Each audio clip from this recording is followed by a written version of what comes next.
Samantha Afflick-Smith. Easier. Thank you for being here. I get the feeling we're going to laugh a lot, at least, and we might laugh some.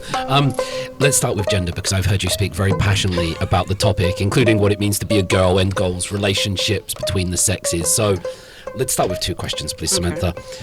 What is feminism? Ooh. And how is feminism manifesting in Korea? Ooh, you don't have the easy questions, do you? No. So feminism is complicated because it's a huge umbrella of different sex and interactions and not interactions.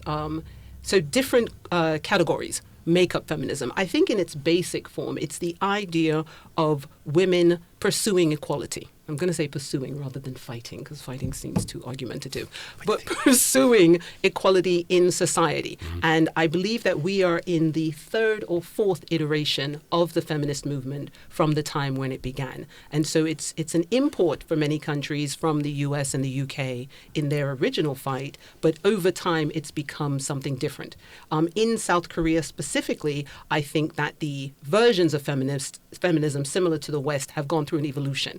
And so you had equal status that many women were fighting for within the family home, and they were successful under the reformist aspect of feminism. So I like to look at the reformist and the radical aspects of feminism in particularly. So under reformist feminism, it's about changing the laws in order to grant greater equality for the genders within society. And women have been very successful. We've changed the nature of the family structure. It's not just the man that's the head of the household. Women can also be head of the household. We have changed the ways in which women are able to enter the workforce and the positions that they're able to strive for. Absolutely beautiful. Under radical feminism, this is the evolution where, sadly, it feels as though we're going to go backwards as opposed to going forwards in terms of feminism, because it's also very complicated. There's not one aspect of radical feminism, but there is a smaller aspect with a louder microphone that's getting more of the attention, and unfortunately is poisoning the well of what I think feminism actually is and is trying to do.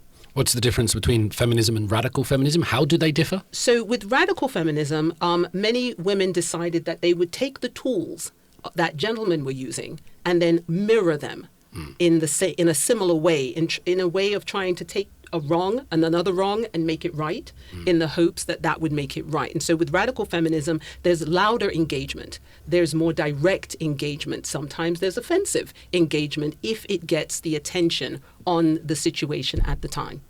So it's like mirroring, perhaps. Very much so mirroring. In its most negative form, it's the mirroring that happens. There's this feeling of all or nothing. In terms of some aspects of radical feminism. So as with any spectrum, you've got some people that will say, okay, well, I'm just going to be bolder. I'm going to be more forthright. But then you've got other people that will mirror the negative in what I think is a misguided attempt to destroy that negative. But in reality, that's actually fanned the flames of an anti-feminism movement among more radical gentlemen, feeling as though they're not seeing that that's what's being done. They're not understanding that that's the intention. And for many young men, the feeling is, okay, there are people that do this or say this or engage in this behavior. Understood. I'm with you. I don't think it's a great thing to do either. But why are we all being lumped in as the enemy as opposed to allies in this particular fight? In the beginning, you mentioned that one aspect of maybe liberal feminism is pursuing legal and social equality between the sexes.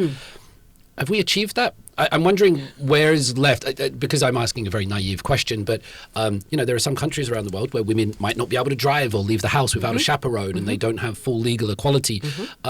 We're all sitting here, we all pay taxes, we all go to work, we all pay for the subway. How close have we got on that? I think we've gotten very close, but I think with any movement, there's always a desire for more. And part of what's going on in many countries where feminism has a strong hold is this desire for more. But that's actually the question. What more is wanted? In places like the United States and the United Kingdom, the feeling is that many women don't necessarily want equality. They want superiority. They want equality without the responsibility. And that's not considered fair. I think that in South Korea, that's part of the discussion that's going on. And I think that's part of what's being lost in the discussion. Exactly what is wanted and how do you want that to be achieved? One of the difficult questions I ask in my class is, while women are fighting, I put that in quotations, for their equal rights, what are men supposed to do if part of the evolution is anti-man? So in the past, men and women were helping to achieve those greater positions in society. Women can't take power. We don't have the physicality to do that. What we have to do is convince men that this is the situation, this is what we think should change, and do you agree? And in the past, many men, oh, okay, wait, I never really looked at it like that. Good point. And so reformist feminism enacted a lot of changes because men helped those changes happen. In the new iteration of feminism, the concern is women are doing the fight, quote unquote, themselves. So what are the men supposed to do if you're not having them help support this fight, if you're not discussing it with them? Shouting doesn't convince anybody. The moment you have to shout, the moment you use sign language, which is an acronym for shame, insult, guilt, for the need to be right, created by Kevin Samuels, not myself. But the moment you have to do that, we can't talk. The conversation is over. So in the current iteration of feminism, many people are asking, what exactly are you fighting for? Because your forebearers did a lot of fighting, which is why all of us are sitting together in this room comfortably with no problem. So what does the next iteration of this look like? And are we fighting just for women, or are we fighting for greater rights for everyone in society? The assumption is that men have it perfect. And I think that that's a horrible, horrible belief about men in any developed society. The belief that men are just, yes, my life is perfect. Everything I do is perfect. I can do anything I want. I am the king of the universe. I think that's awful because especially the newer generation of men, they were already raised on the idea of women are equal. Women don't need a man. They like men and they'd like to have a man in their life, but they're not necessary for their entire existence. We are working together. So many men have no problem with women saying, okay, I'd like rights in society. But I think there's become a distortion in the message. And part of that distortion, that's the loudest part, is men are bad, women are good, give us everything, and you do nothing about it. And when I ask this question in class, it's almost impossible for my students to answer the question. What's always funny is the men are sitting there going, we're waiting, because they'd also like to know what it is that they want. But you're studying feminism in school. Little Please bit. correct anything that I'm saying. Or No, you're a add to it. professional. I was listening as a listener. I was a student for you. You're amazing. We're all learning from each other, and we're all a part of this. And as a young woman in South Korea, how do you see the feminist situation or the feminism cause in society? I think that lots of my friends are saying that what societal structure made women think this way. Like, for example, recently I saw a TikTok, a woman was doing like housework as a housewife, and a man, like her husband, was doing nothing about it. And the comments were really divided by nation. Because Korean women are saying that what structure made her think that she should do it, and it's not fair because woman is doing all the things, but men is just ignoring her. But some of the English comments were different because they were saying that it's her choice and she decided to do it, and men would do his thing, like out of the video. He might do the work, he might bring the money to the house, but it was so interesting that we look at the different perspectives. The structure or the individual freedom. And I guess when you talk about the structure in Korea, there would be talks about Confucianism and patriarchy, and the nature of the system here is very different from the nature in the West. The history is different. Colonization is different. Religion and traditions and these kind of things. What kind of feminism do you see in Korea mostly? Could you pinpoint it? It's focused on structure. Does it have desires or goals or targets? There is a radical feminism club in my school, and they, like, lots of them cut their hair short, and lots of them deny the men's existence. Like, they don't really like men, like, obviously. They sometimes do, like, gathering for protesting, like, sexual assaults in university. Like, it's really happening nowadays in school. And sometimes they are talking about more radical things. Like, as you said, they are talking about men are taking all the things in this world, and we should, like, get back some sort of thing. Are they ever specific about what things they think men are taking? Because what I do notice is that there's a lot of abstract discussion. Destroy the patriarchy. Lovely. What does that mean? What are you replacing it with? Exactly how are you going to have this happen? So is there any specificity into the things that men are taking, or do they just use things? The main thing I hear about is the income differences. I've never been in a office before, so I don't really know about it exactly. But as they say, the men's income and women's income are different. And if woman has a child, then she is likely to be fired in the job because she has to take care of her child, but the company doesn't really protect her with her job. Okay. Is there a plan for that? Do you mean by the company or? No. I'm talking about the group. So the groups, let's say one of the tenets is greater protections for women in the workforce if they're having children, so they don't lose their job necessarily, or they're not fired just for being pregnant. The idea of having to remain a secret or keep your pregnancy secret when it's technically an incredibly joyful part of your life. What would be the plan to prevent that or to change that? Getting rid of capitalism. Getting rid of, that's Marxist feminism, but the economic. Exactly, but I'm asking only because that seems to be where radical and reformist feminism would differ. Reformist feminism has a plan. Reformist feminism realizes we need to look at the legislature. We need to look at the laws. We need to look at the penalties for this behavior. We need to look at the ability to report this behavior, as well as do checks and balances to make sure it doesn't happen. But radical feminism is great at stoking the fire and getting people agitated. Yeah, that's bad. What are we going to do about it? It's bad. No, but what's the plan? It's bad. And as though that's almost enough. And so and I don't expect you to have an answer for that, but for me, I think that's interesting that reformist feminism will come up with plans and a mode of action. What can we do? Whereas radical feminism seems to be, let's get people talking about it, which is great. Let's get people angry, not so great. And there's no plan to change that. Like, are we going to vote people in, vote people out? Are we going to talk to our legislatures? And this is how change actually will happen within society. If I can ask you, how do you see feminism as a young man in Korea? Well, as I remember, there was a period, I think it was 2018 between 2020. Well, most of the conflict happened in internet. Yes.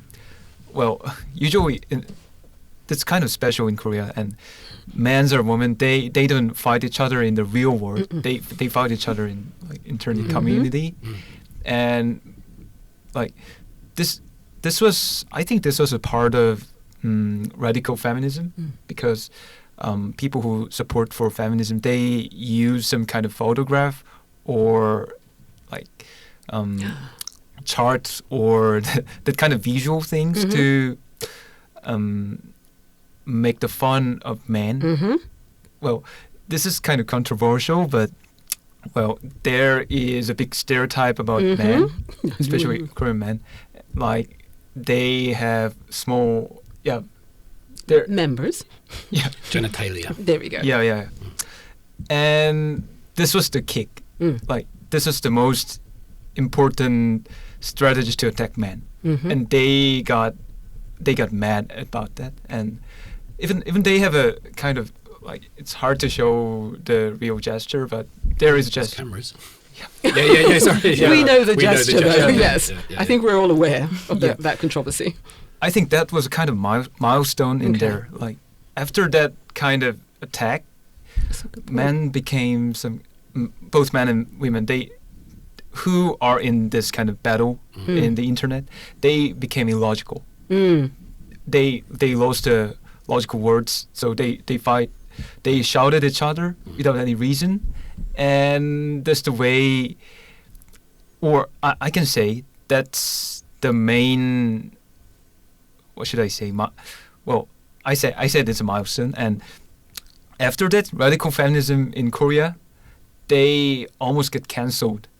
Yet there was a moment, about 2021, I guess. Yeah, people, they fear to speak something about feminism, and many women figure.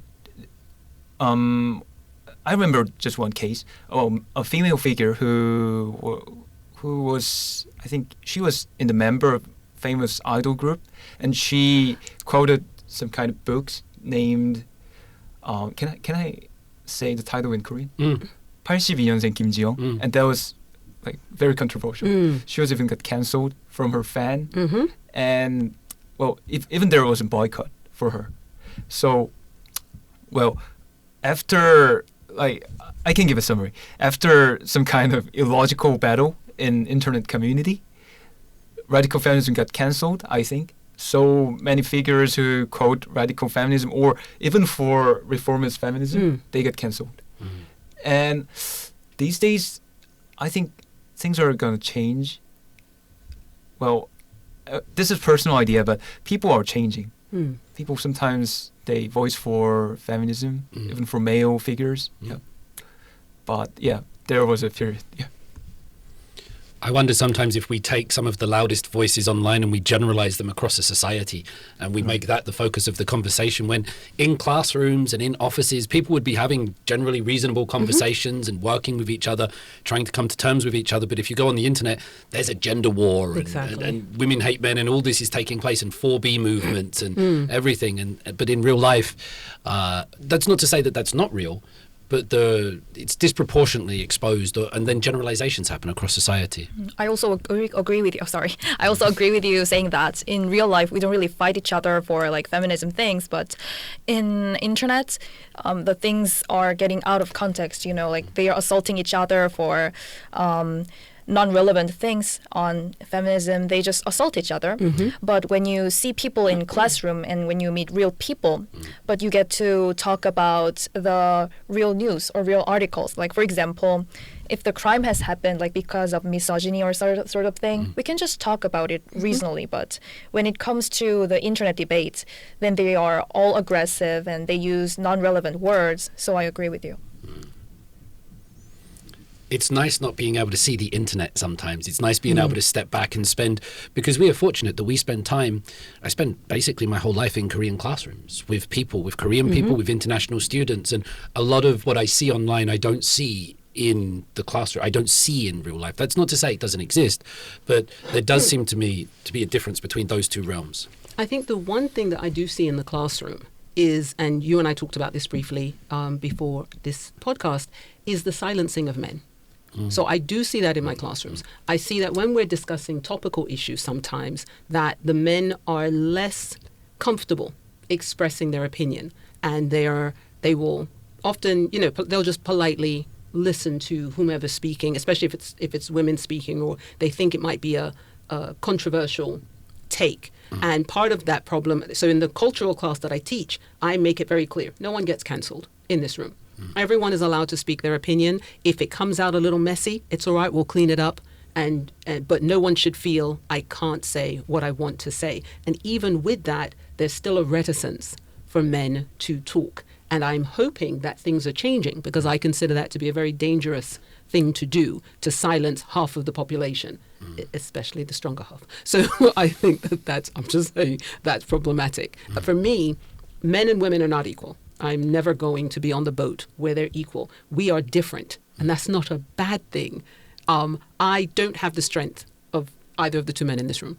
You've had puberty. It's worked on us differently. That doesn't mean that I'm not as valuable or I can't contribute to society. I just do it in a different way. And I don't think that that's supposed to be a bad thing. I worry that my male students do not express themselves as much as I'd like them to. Oftentimes I will play Lucifer and I'll voice what I think they're thinking.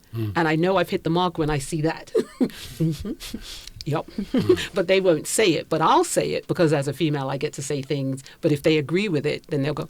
And when we talk about dating or who pays or having conversations, who initiates, we'll talk about relations between men and women and how that goes. And a lot of men, it's funny that you bring up misogyny and talking about it, which is important. But when we don't talk about misandry. So we're very comfortable talking about misogyny, but we don't talk about misandry. Misandry is so normalized that many people don't even know what the word is. And so when they look it up, one of my students, because I make my kids look up definitions if they don't know the words, and the student read it out and she said, "Oh, it's people who hate men." And I went, "I'm sorry, say that again?" It's people who, no, be clear. Who hates men? Men hate men? Women. Oh, okay. But I had to pull that out of her rather than acknowledge it. And even though we define it, misandry has become so normalized within our societies, we don't even see it as a problem. And I think both are a problem. It's not necessary to demonize men or women. And if we can have that as a conversation rather than only the misogyny aspect. Does misogyny? Absolutely. It exists. I would never sit here and say we don't have it. In Korea, we had an issue a few years ago with upskirting. And it's still an issue because when you go into a female bathroom, they're still warning you, be careful of the cameras and things of this ilk. Okay, fine. But what are we doing that's also misandrist? What are we doing in terms of men? That whole controversy that happened in 2018, that was misandry and should not have been accepted. And understandably, men were not happy about this because conversely, if we said something like that to women, so then why is it okay? Two wrongs don't make a right. You don't get your point across by doing something as bad or worse. The goal is to be better. The goal is to encourage those people that agree with our point to help us in that engagement to make change happen by turning people against your argument and by turning men against the feminist argument. How do you expect to get anything passed since we still have a male majority in our legislative and judicial branches? So how do we pass these things to make them greater? When it comes to the wage gap argument, I love that argument, especially because then I like, what part of the wage gap are we arguing about? People are often arguing office, white-collar jobs. I'm not hearing any argument on the blue-collar job, but I'm hearing lots of arguments on the white-collar job. Well, that's not necessarily a fair fight. Let's argue across the board. Let's argue about it in total rather than just take the ideal of it and say, so do we have a wage gap issue? Yes, but it also has context, depending on where we're talking about and what we're talking about. And I think that that would be a fairer thing. But men have to be able to converse freely. Men don't speak the way women speak. Men speak differently. And they should be able to be comfortable to express themselves. And I worry that we're hindering that in our young men as they're coming up. How do men speak, Samantha? Well, it depends on the company they're in. Yeah. So what I've noticed, a troubling trend for me in the United States, is I have a lot of men and women who sound exactly the same. And often it's the more aggressive way of speaking. I'm a very old lady. And when I was growing up, men spoke to women in one voice. That's code switching. You talk to your friends one way, you talk to the job interview another way. You just switch the language. So men would speak to women in one language, they would speak to their friends in another. For example, I have 3 brothers, 1 older, 2 younger. When they're together, I just sit on the side. There's a lot of testosterone flying and there's words being said and they're engaging with each other in a way they never engage with me. As their sister, I'm treated differently. I'm spoken to this day. I'm treated differently. I'm spoken to differently. And I'm okay with that. I don't need equality in that regard. Treat me like the lady you helped me become. Because let's be clear, men helped me also become a lady. And I don't think that that's a negative thing to say. If men are hanging out together, they are speaking a certain way. They're talking to women differently out of respect, out of concern and out of care. It's not condescending. Are there men that can be? Yes, those are the outliers. We're not talking about the outliers. We're talking in generalities. And I don't see that as a problem. There's a wonderful thing that happens that I've experienced so many times where I'll be sat with a group of men in the pub and there will be language flying and there will be a way of speaking. Nah, that's a load of rubbish. What are you talking about? Hang on, guys, hang on. All right, darling. And the voice will just change, and it happens every time, and we all laugh about it. But it's absolutely true what you say, that there is that code switching, and it's not just between genders, but it's between different situations. Yes. So maybe let's have a think about this question. So liberal feminism and standpoint feminism. Liberal feminism is focusing on the equality of men and women, that, you know, this is the suffragettes and this is J.S. Mill, this is on liberty, that we're all human. We all think, we all have this capacity for rational thought, and this is why we all vote, and this is why we all partake in society, that there are biological differences, but there are also biological differences between me and Jongmin as well, and you and Yunso. We all have physical differences. Yes. But on the level of liberal feminism, we're all human. 2 eyes, 1 nose, the ability to think, which differentiates us from dogs, and that should be the focus, that we go for full equality. Standpoint feminism, biology is real. Evolutionary history of child rearing, of menstruation, of hunting, all of those things has produced men are from Mars, women are from Venus.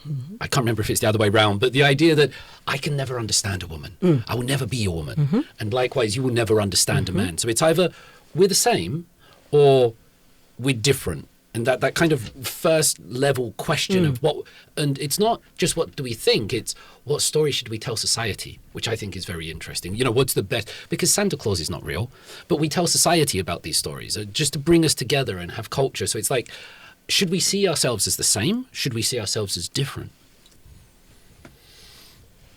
You, I believe, you're going with this idea of standpoint feminism, that we are different and we should be treated different. We are different, and I think we should be celebrated for that. I don't think that's supposed to be a problem. When I'm teaching in a classroom, even if 60% of my students are Korean, every single person in there is different. Yeah. There may be commonalities and things that they have in common, but everybody's an individual, and everyone has differences, so we can come together as a collective. But within that collective, we also have our individuality. I don't think... Usually, I'm the most different person in the room. I'm confused why I should look at myself as a bad thing. I can be celebrated for my differences. I don't have to be the same. And I think that where feminism goes a little wrong is this idea of equality across the board. To be honest, I genuinely don't think women want equality across the board. I think that the foundational movements of feminism have done a lot. But I also think that at this iteration, in the modern iteration, the question is, what more do you want? And I think that without that articulation and without that ability to then discuss with the opposite gender in a way that convinces them that this is something that's also in their best interest, men will give you power, but you cannot take it from them. And I think that not understanding that will always hinder this particular argument. You have to be able to talk to the side that has the power and say, I think that you should do X, Y, Z. All right, why? Because they're going to ask why. How does it benefit me? Well, it makes a happier home, makes a better society, makes better workplace, something. But it can't just be, give it to me because it's mine. That's what toddlers do. And we talk toddlers out of doing that. So yes, I'm always going to stand on we are different, but that doesn't diminish us. It's not a problem.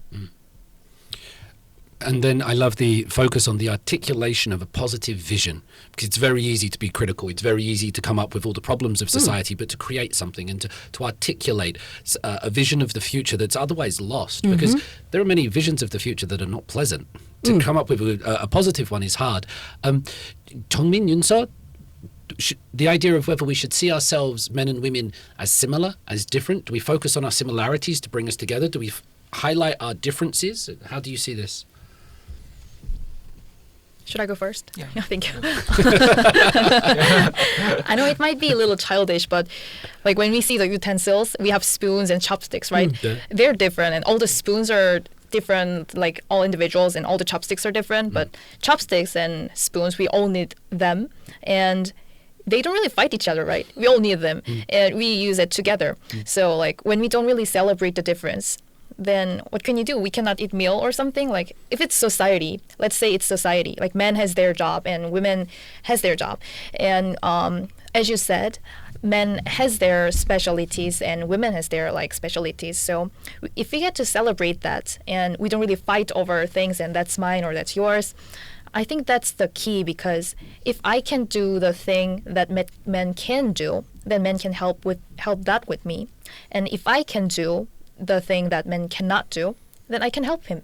So I think that's the way. You can't eat soup with a chopstick. Right. That would be one example. I mean, you can't. You need a spoon.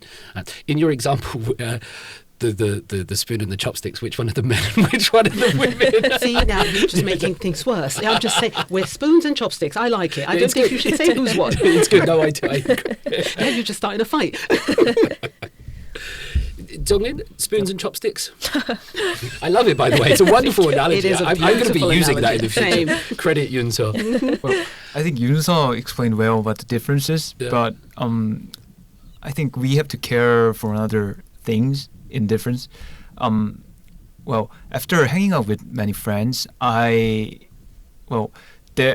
my friends, they differ in race or nationality or gender, and well, the problems comes out from the jokes, especially people can make another there are a bunch of jokes, especially for their accents or physical traits or how they behave, or could be their body gesture. But the point the main problem was some of the members they feel annoyed, or they don't feel any kind of respect from that joke, and I think it's a good example for what should we care for when we deal with this gender difference, because when we have a conversation with a different gender, we can say a lot of things, but especially for like there are some kind of controversial issues, right? Especially for physical traits or like wage difference. But the one thing we should care about is we should show some kind of respect, like not to make fun of them. We have to deal with it seriously, and we have to perceive that it could make them annoyed, or it could be a disrespect for them. Yeah. I agree that respect is so important. With my friends, with my genuine friends, I'm sometimes very disrespectful to them. And I say some very mean things about them, and I put, because I can only say that to my friends. I can only really sort of tell, and they know that I love them, and they know it comes from, but you can only say that to your friends, and you spend the whole day in society just being nice to everybody. You're nice to your worst enemies. You're like, hello, how are you? I'm fine, thanks, that's wonderful, yeah. And you go away, and you're like, shit. And then you can finally, you can tell the truth to people, and you can joke with them. So I'm not saying we should be disrespectful to people. I'm not saying we should say offensive things to people. But is there a sense that we need jokes, and jokes are what we do with our friends? But that's what I do with my friends. My situation might be weird in that sense. Jokes bring us together, especially when we're able to joke about ourselves. I think... and you don't have to agree with me. Sorry, go on. Well, I think we all know that sometimes we have to like give up some kind of funny moments of having a conversation when we giving up some kind of jokes, because those jokes are not unreal. I mean, it's real. Sometimes it is the truth, but we have, especially if we want to avoid some kind of people who get annoyed, we should sometimes give up some kind of jokes. Yeah, we have to be some kind of boring. Yeah, it's sometimes, but not all the time. Yeah. I have two questions in my mind, and that one is leading me towards, is society becoming more feminine? And I don't say that as a negative thing, but like the focus on mental health, the focus on sensitivity, the focus on empathy is very different from the society that I grew up in which you were meant to sort of, push any feelings that you had down and just get on with it. So I'm wondering if society is becoming more feminine in that way, and that might be perceived as a good thing. But before we hit that, can boys and girls be friends? You were mentioning the different friends you have of different nationalities, different ethnicities, and different gender. Samantha, I'll turn this back to you. I want the young people to answer first, because I feel like my answer is going to colour their answer. So I think that their answer is more important than my answer. So I would like them to answer, because they're the young people. It's true. I'm a dinosaur, so I'd like the young people to answer first, please. Okay. You're going to do this every time. Exactly. He's like, let her go first, and then I'll. See? Silencing. I listen to you first. Okay. I think that men and women can be friends, in my opinion, because I have one male friend, and we don't really get the like romantic tension between us, and we talk about the regular things that I would talk to women friend, or he would talk to me about the subject that he would talk about with his male friends. So in my experience, I would say yes. Well, my idea is kind of controversial, but I think men and women can be a friend in the short term, but not in the long term, I guess, because being friend means two people have to share a lot in common, and that common could be really well, our, like David said, that men could not understand women. There is a moment, and from that moment, like people can get really close to each other. And this could be my very personal idea, but I read some kind of article from internet community, and they say when a man and women, they're a friend, it could be man or woman, but one member has some kind of, what should I say, interest to another. Yeah, well, because that's how a relationship keeps going on. Yeah, even for between men. Well, for example, if I want to make a new friend, a male friend, I have to have some kind of interest in that person. And what if that person's gender is female? That could be also interest, but that interest could drive me to have a thought that become some kind of like couple or those kind of things. Yeah. So because of that nature, men and women are hard to be friends. But I agree there is a chance to become a friend. Yeah. Now I feel comfortable. So we have one yes and one kind of. So I'm going to agree with Jongmin. I agree that in the short term, it's fully possible. But my overriding belief is as long as there is no romantic interest from one side or the other, then a friendship is possible. Whether or not that can go long term depends on the friends. I have about maybe 2 or 3 male friends that I've had long term. And by long term, because I'm older, I mean more than 10 years. But most of my friends are female.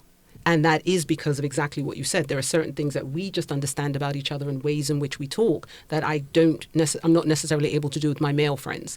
Also, none of my male friends are attracted to me. And I'm not attracted to them. I think, and this is also why I wanted the younger people to say something. In my class, I talk about the friend zone. And I say, whether you're male or female, don't let yourself live in the friend zone. You visit it. When you realize you're in it, respect yourself enough to get out of it. Because essentially, usually it's men that wind up in the friend zone more than women. But women have a tendency, most of them, not all, to know that this man is interested in them. But because it's not vocalized, they didn't say anything. Well, I don't have to acknowledge it because you didn't say anything. And so I can enjoy the benefits of your maleness and all of the attention you want to give me, but none of the responsibility as if I were your girlfriend. So once there's a romantic attraction from one side to the other, I don't think that a true friendship exists because now someone is in limbo. Essentially, they're waiting for that moment when it does become romantic, and the hope is we'll stay friends but become more involved as a couple. And I think that's unfair to either side that's involved. I've known women who have had male friends for 5 or 6 years. Oh, we're just friends. Does he like you? I don't know. I mean, I think, which means yes. All of the prevaricating in the voice means yes, you do, but you don't want to voice it. Because once you voice it, now you have to be responsible. If this person is truly your friend and you truly care for them, then tell them, I like you, but I'm not interested in you that way, and I don't want you to waste time. Time is that one commodity. I can make more money. I cannot make more time. And so it's that one commodity that we gift to another person. I always thank my students for the gift of their time. I thank my friends for the gift of their time because they gave that to me. When we're in a friend zone situation, one is giving time irresponsibly because their responsibility is to say, I like you. Oh, dear me. My apologies. That's my alarm to go to bed. Stop it. Time is talking to you. Time is talking to me. Yeah. It needs to be quiet. But we owe it to that person to say, I'm not interested in you that way, or I'm interested in you. Are you interested in me? Now, if we have that forthright conversation and the answer is no from either side and you still choose to be in the friend zone, then it's a choice and you understand it. But without that conversation, no, I think that once an attraction happens, you have to have the conversation or it's unjust. Does it become easier with age? You said you've had some male friends for 10 years. I mean, does the focus on attraction, the focus on sex, the lust, the libido, does that sort of die down? I'm only asking you respectfully because you've called yourself a dinosaur a couple of times. I'm a lovely old lady. I wear it like a fur coat. No. But I'm just wondering, does it change over time? It might be different when you're in 20s and you've got these hormones and things running through you. Does it change with age, or are we still the same? I've always been honest to my benefit and my detriment. I've always been honest. And so I will say that with the male friends that I have, my understanding was none of them were interested in me. I have one male friend where there was mutual interest initially, and then that became friendship because they were no longer interested in me in that way. And I accepted that, but wanted to continue the friendship. For me, friendship is most important to me. Being a friend, keeping a friendship. So I'm phenomenal at keeping friendships, horrible at relationships, but phenomenal at keeping friendships. And so with those men, over the years, our friendship has deepened and we have more trust and understanding, but it still stayed on that platonic road. It hasn't veered. I'm the sort of person I'll actually ask because I hate being confused. I don't like it. It's not comfortable for me. Do you like me? Are you? No, I'm. This is you why. Do it with that voice. No, I do. I am the worst. This is again why I'm still single. I am the worst because I don't know. I don't flirt. Like I've seen the rom-coms. They're lovely. That's not me. I don't. I'm very black and white. Yeah. No. And so are you attracted to me? And sometimes it's terrifying, especially when I do it. And they're like, what's the right answer? That's a hard one, isn't it? It is. Yeah. Because it's like, no, God damn it. if I say no, is she going to cry? And if I say yes, will I get some? So I usually preface with, there is no wrong answer. I just need to know, how my head is set for our relationship. And whatever you tell me, if yes, you're attracted to me, then I can deal with that. And maybe our relationship goes forward in a romantic sense if I'm also attracted to you. If it's no, then I understand you're in the friend box. Now, what's worst about me is once you give me your answer, that's your answer. If it changes, I'm an idiot. You have to tell me it changed. And I'm not going to ask you again. So you sort of have to tell me again why I'm single. But yeah, so I don't, for my male friends, they know who I am, and I've told all of them I'm an idiot. So I'm asking you because I don't know, because I don't want to be unfair to myself or to you. Conversely, if I have a male friend and I am attracted to them, I'll just tell them, I fancy you. Do you fancy me?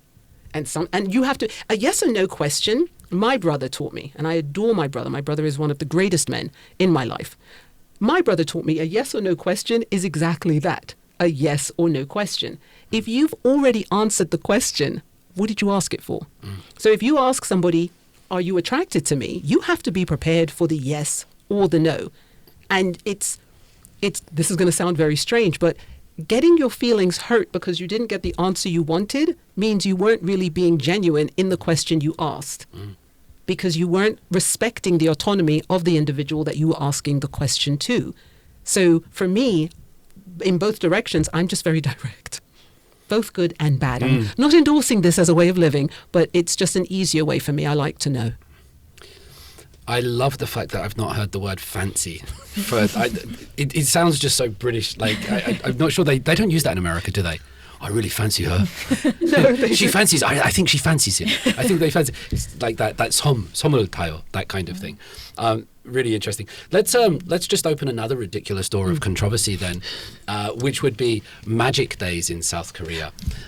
So these, because magic days are when women in a university, and please help me if I get this wrong, in a university or an office setting, they get 1 day off a month, to which they don't have to submit any evidence or proof. They can do an online registration, and this is submitted, and they're not penalized for it. Their attendance is checked, for example, at the university. They'll send me an email, here's the form, and then I check their attendance, and it's as if they were in class that day. They don't receive any penalty. And this applies to the women, and it's a system that's used. It's used in Seoul Women's University, which is exclusively women. It's also used in Hanyang University. And when my international students hear about this for the first time, they sort of look at me and say, Professor, you mean we can use that here? And yeah, in this classroom. Yeah. And so I say to them, yeah, so I'll see you in 2 weeks. as a joke.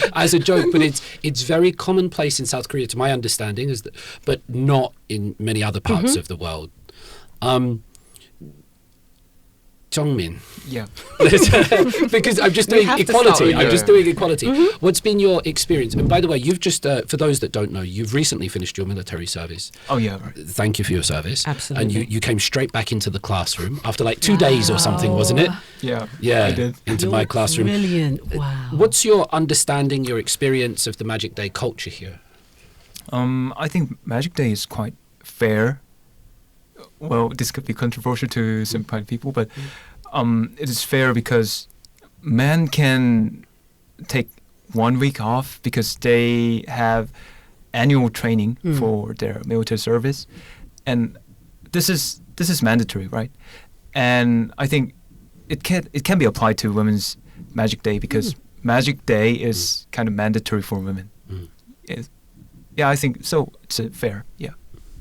In your experience, is it used because it's not mandatory in the sense that everybody has to use it every month or things like this? It's different. Yeah. Do you get a sense at Hanyang University or around you how often or how frequently or to what percentage people are using it? Is it because we talked about radical feminism being a very small subset of the gender culture and it's not actually all like that in real life? Do you get a sense of how common it is in real life, the use of this system? Well, from my experience, when I was a freshman, it was 2019. Yeah, you're a dinosaur too. Yeah, I'm a dinosaur. Sorry. Yeah. They did a lot of Magic Day. Yeah, because they were freshmen. Yeah, they needed time to take a vacation or drink with their friends, going to Hanyang, whatever. Yeah, they needed the time. But after they went into the second grade, they didn't do that. Yeah, I think only a freshman use that as a free ticket. Yeah. Yunso, any thoughts on the free ticket? It could be different for Yunso. Yeah. That's why we have many people. I think that the Magic Day thing is fair because I'm the person who have the frustrating cramps. And one time I was so sick and I didn't even had the force to lift my phone up and write email. So I used that one. And many of my friends don't really think that Magic Day is a free ticket because maybe because we are sophomore now. Exactly. There you go. And as you said, there are some friends that use their Magic Day thing as a vacation, free vacation sometimes. But they don't really seem as frequent as before. Last year I was freshman and I saw some friends going to basketball place to see them and using their Magic Day thing. But nowadays I see my friends using their Magic Day when they are not feeling good because of that reason. And women sometimes feel unwell not on exact that day before or after PMS thing, and some of my friends use that, so I think that it's fair. This might be a situation where Korea is ahead of other countries then if we apply, if we provide this and we allow these people suffering. Here's one thing that interests me. Sometimes I'll get an email from a student and she'll say, I've got an important conference. I spoke to the university and I can't get an official leave, so I'm going to use Magic Day. I just want you to know this. And they tell me the truth about how they're using it. I find that very interesting. And I'm like, okay, there you go. That's that. Korea is ahead. Do we get the sense here that the Korean people are saying, two at least, are saying this is good, it works? I think that that's a beautiful acknowledgement of the differences in gender. And I think that it's a good thing that happens. I will say that with every good thing that happens, there's an opposite reaction to that. And so if women are taking an additional day off from, let's say, school or work, then we're not equal.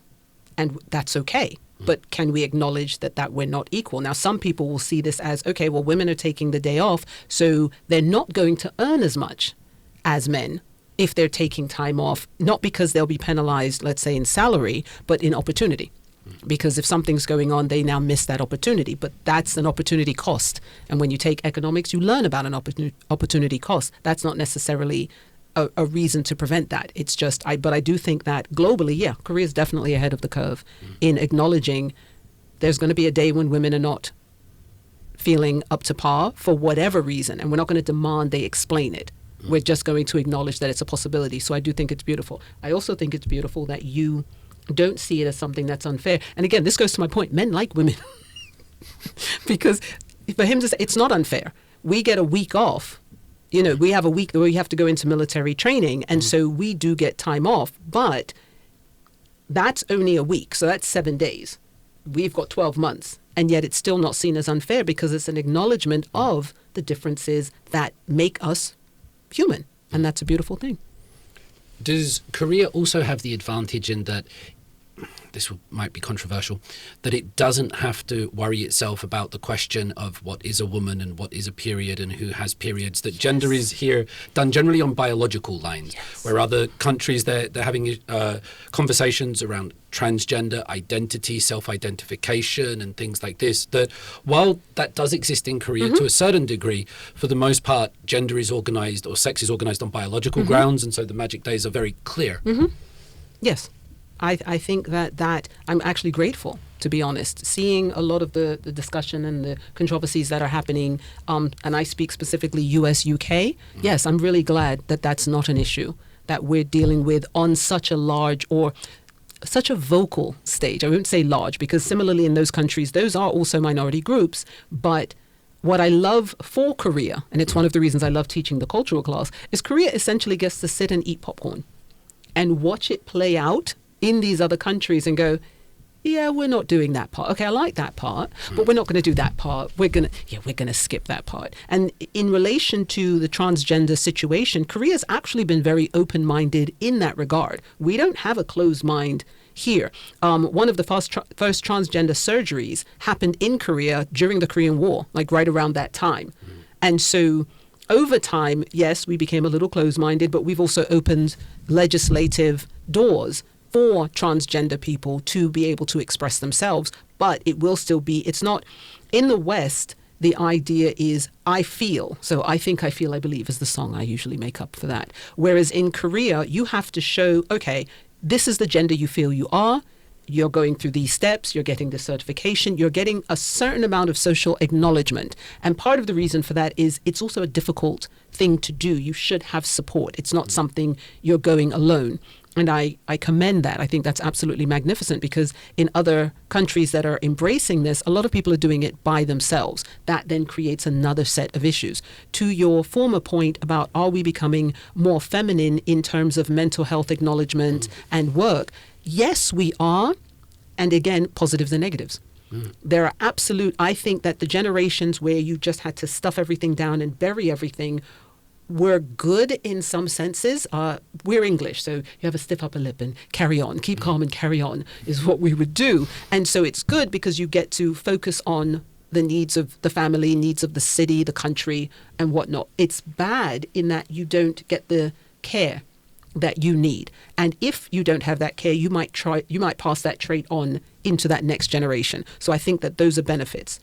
But with every positive, we've also got that downside. And I think that there are some people taking it too far in terms of their mental health and what they believe they're entitled to, and the fairism issue. It's not fair. This isn't fair. Life is not fair. We don't get that. So I think that it's a blessing that more people, especially in this country, we need to be able to acknowledge that mental health is real and we need to care about it, but it should not be debilitating. And I think that taken too far, as with any spectrum, it can be something that becomes debilitating, and we don't want that to affect huge swaths of society. In the US, I see a lot of young people who inadvertently are now part of the give up generation, where they're just giving up. They're not going to work, they're not going outside. In Korea, that's also growing numerically, where people are withdrawing from society. Now, both societies have different reasons. In Korea, we have too much expectation on our young people. We are crippling them with this perfectionism that doesn't exist, as opposed to what many former generations had, which is get a job, have a good life, live well. Whatever that live well means to you, live well. We've morphed that idea into become rich, be super successful, make all the money. But that's not possible for every single person to do. So we've kind of changed what success should look like. And many of our children, rightfully so, are going, all right, well, I give up then. The board is stacked against me. I can't play this game. I can't do what you think I'm supposed to be able to do. So I'm just going to give up. A lot of parents don't realize how difficult it is, I think, for young people today and what their struggles are. So they're giving them a blueprint based on the past, based on what it used to be and what people used to be able to do, as opposed to looking at the landscape that exists for children now. And instead of saying, be the top of the top, do your best. If you can honestly say, I did my best, do your best. Find something that will enable you to live, not just survive, but to live and to enjoy life. What do I have to be? What do you want to be? And more parents are doing that, but we need a lot more to be doing that for our kids. I think in that regard, older generations are failing the younger generation in the duty of care that we have for them. And I say this as an older generation. I think we're failing you. We have more education now. We have more empathy. We have more awareness, I think. There was Sonulhan Yorumpam, the psychologist. She told us on this podcast that the older generations, they went through war and they suffered trauma and poverty, and they didn't have the education or the resources to know always how to raise children or what the best approach is. And so they passed down the habits that they got from theirs, and we're slowly learning what might be the best approach. It's very difficult. Just to finish off this previous conversation, people get annoyed for me for jumping around, but just to finish the transgender thing, you mentioned the operation during the Korean War. Harry Soo was pretty big around the 2000s. There was a singer. And on the way over here, we were talking about Poongja. There's also Pyonhee Soo, the military tragic ending to that one. But Poongja is pretty popular from what I understand in Korea. Jungmin, Yunso, Poongja? Yeah, I know her. Yeah. Okay. Can you say anything about her? Because I don't think Poongja really comes across in the Western media, or I'm not sure how many English articles or content has been made about Poongja. But I asked my brother-in-law, who's a military man, he thinks Poongja is hilarious, and so it's well known here. Well, personally, I like Poongja, but I'm kind of curious that is she a real representative for transgender? Because I believe that she has a different personality when all the cameras turned off, but on the YouTube she behaves like I remember one film from America, and it was named Pink Flamingo, and the protagonist was almost like Poongja on the YouTube, and well, that could mislead people, I think, into some kind of weird stereotype about transgender, and I'm kind of worrying about that. Yeah. Interesting. Yunso, any thoughts on Poongja and her presence? I think that just one Gen Z transgender. I'm not saying that Poongja is Gen Z or not, but like, she is pretty popular among Gen Z, so I'm saying Gen Z, celebrity. But only her in the media, it's not enough media presence, I think, because there are lots of transgender, like as we said on our way. And as you said, all the straight women and men cannot be all good, and all the LGBTQ plus people cannot be good or bad. So are the transgenders, but in Korea we don't really have enough examples of transgender. So the perspectives on transgender would be limited only to Poongja. For example, she uses lots of curse words, and she likes her hair long, like very feminine way to dress, and she supports like seeking to date like very progressively. So I guess that would really, strengthen the stereotypes about transgender in one person's personality. It's just her personality, not transgender especially. That's a really nice way of voicing it, yeah. That we need more diversity, more examples, so that we don't generalize across the population. Yeah, fantastic. Korean men. We opened the conversation and we spent a long time talking about the Korean women and gender and feminism and these issues, which are important and which I'm happy to do. And then Korean men, because Korean men seem to exist in... it's really interesting that if I teach contemporary Korean studies or things like this, of course people want feminism to be on there. And then I'm like, well, should masculinity also be on the syllabus? And should it come at the same time? Should it come before it or after it? Korean men seem to exist in a Manichean existence where Korean men might be either this fantasized 멋진 oppa, this beautiful sort of K-pop who is very possessive of his girl, and is very pure and very dedicated, or they're all kind of F-boys that are trying to get a ride in Hongdae or something like that. I didn't swear, I was very careful. And yet Korean men almost 2 years of their lives they have to spend doing military service to keep this. And this extends from university students to people in convenience stores to the most famous pop stars in the world, essentially. They all have to go through this. I'll ask you this first, Jongmin, and then we'll go this way. But Korean men, do we hear enough about Korean men? Do they get an unfair representation? Or how should we understand Korean men in 2024? Well, in 2024, unfortunately, there in the internet, there are a lot of conversation or discourse about. They think it's kind of unfair because military service is just for men, not for women. So they think it's kind of unfair because, these days, the people who get recruited from military service, they're decreasing, and there are more and more threats from North Korea. So they think they have more people, but rather than recruiting women, some kind of physically ill or mentally ill men are recruited.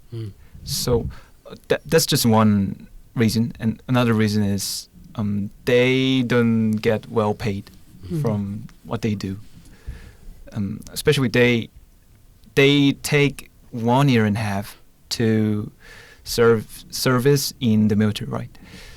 But when compared to the time they spend, the money they're given is quite not much, I think. So, yeah, it is true. There are a lot of ideas about unfairness. Yeah. Samantha? Yes.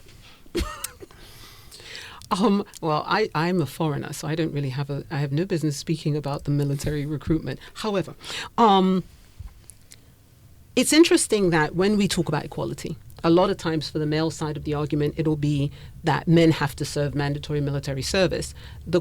I have a question for you, being Lucifer that I am. Would you want women to be mandatorily recruited to serve in the military? So because no, there's no wrong answer, because it's a valid point. It's often brought up in the war, quote unquote, between the genders that men have to do this. So clearly we don't want equality. Okay, but I've never actually heard a man say women should. I've heard men say that it's unfair. I do agree. I think that men should be paid better. I think that there should be a benefit to men serving in the military, whether that comes as experience that then helps them land a job, because that 2-year window that they're losing, education-wise, they're not getting it back. Experience in the job market, their friends are going ahead, men and women are going ahead, they're not getting that back. And so I think that there should be something, whether it should be a form of appreciation. I spent a lot of my life in the United States, and our appreciation for the military is almost deified. We deify them. Like, you'll see a military person in the street and you just want to thank them. I often am grateful that they serve. I have friends that have served in the military, and they're on pedestals for me because they're willing to do something I know I can't do. I always have an appreciation for people who do what I can't do. I cannot imagine. I've had friends go off into war and then come back, and it changes them, and it breaks my heart, which is why I'm glad mental health is something we look at, because we're not treating those men and women as individuals that are now suffering. We need to respect them more and do that. But in Korea, I don't know if Korean men want Korean women. So Korean women can serve. They can choose to serve. But I don't know if men actually want women to be recruited in the same way. And I don't think that that's their argument. I don't think the argument is we do it so they should do it. I think the argument is exactly as beautifully as you expressed it. Yes, we do it. We're not always happy doing it. But yes, we'll do it. But what do we gain from this other than doing it? So I've lost 2 years of my life almost. My friends have gone ahead. They're getting jobs in companies where I'm not. Am I getting credit as a college student? So do I now get credit in schools? No.